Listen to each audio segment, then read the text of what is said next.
দেশের চলমান গ্যাস সংকটের মধ্যে নোয়াখালীতে আরও একটি নতুন গ্যাসকূপের উপস্থিতি নিশ্চিত হওয়ার পর পরীক্ষামূলকভাবে আগুন জ্বালানো হয়েছে। বেগমগঞ্জ ৪ নামের ওই গ্যাস ক্ষেত্রের কূপটি খনন করা হয় সোনাইমুড়ি উপজেলার ওয়াসিকপুর গ্রামে। গতকাল সোমবার রাত 8:30টার দিকে ওই কূপে আগুন জ্বালানো হয়। এটি গত 6 মাসের মধ্যে নোয়াখালীতে গ্যাস অনুসন্ধানে Bangladesh petroleum exploration and production company limited বা বাপেক্সের দ্বিতীয় সাফল্য। এখানে কি পরিমাণ গ্যাস মজুদ আছে, তা দিয়ে কতদিন চলবে বাংলাদেশ, নতুন গ্যাস সংযোগ পাবে কি দেশবাসী, তা জানাবো আজকের এই ভিডিওতে। চলুন শুরু করা যাক। বাপেক্সের কর্মকর্তারা বলছেন 2024 সালের 29 এপ্রিল শুরু হওয়া খনন কাজ শেষ হয়ে ডিএসটি টেস্ট শেষে এখন চলছে সর্বনিম্ন স্তরের উৎপাদন টেস্ট। প্রাথমিকভাবে কূপটির 4টি স্তরে গ্যাসের অস্তিত্ব মিলেছে। টেস্টিং কার্যক্রম শেষে মন্ত্রণালয় থেকে এ বিষয়ে বিস্তারিত তথ্য প্রকাশ করা হবে। নতুন কূপ থেকে জাতীয় গ্রিডে গ্যাস সরবরাহের জন্য প্রায় 3 কিলোমিটার পাইপলাইন স্থাপন করতে হবে। এরই মধ্যে পাইপলাইন স্থাপনের দরপত্র আহ্বান করা হয়েছে। শিগগিরই কাজ শুরু হবে। গতকাল রাতে কূপের পাইপলাইনের মুখে আগুন জ্বালানোর সময় বাপেক্সের ঊর্ধ্বতন কর্মকর্তারাও উপস্থিত ছিলেন। বাপেক্সের সূত্রমতে কূপটিতে 3113 মিটার গভীর পর্যন্ত 4টি স্তরে খনন করা হয়। বিশেষজ্ঞরা বলছেন শুরুতে এখানে প্রতিদিন 10 মিলিয়ন গ্যাস জাতীয় গ্রিডে যুক্ত করা হবে বলে ধারণা করা হচ্ছে।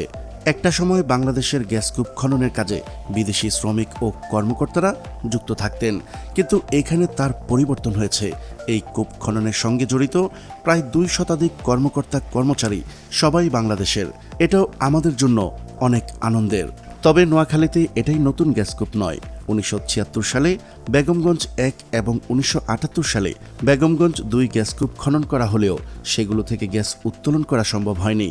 কিন্তু 2014 সালে বেগমগঞ্জ 3 কূপ খনন করা হয় এবং সেখান থেকে এখনও প্রতিদিন 8 মিলিয়ন ঘনফুট গ্যাস ফেনী, নোয়াখালী ও লক্ষ্মীপুর আঞ্চলিক সঞ্চালন লাইনে সরবরাহ করা হচ্ছে।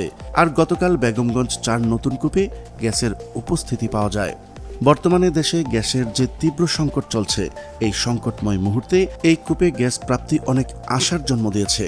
এদিকে গ্যাসকে কাজে লাগিয়ে শিল্প, কারখানা এবং আবাসিক লাইনে ব্যবহারের দাবি এলাকাবাসীর।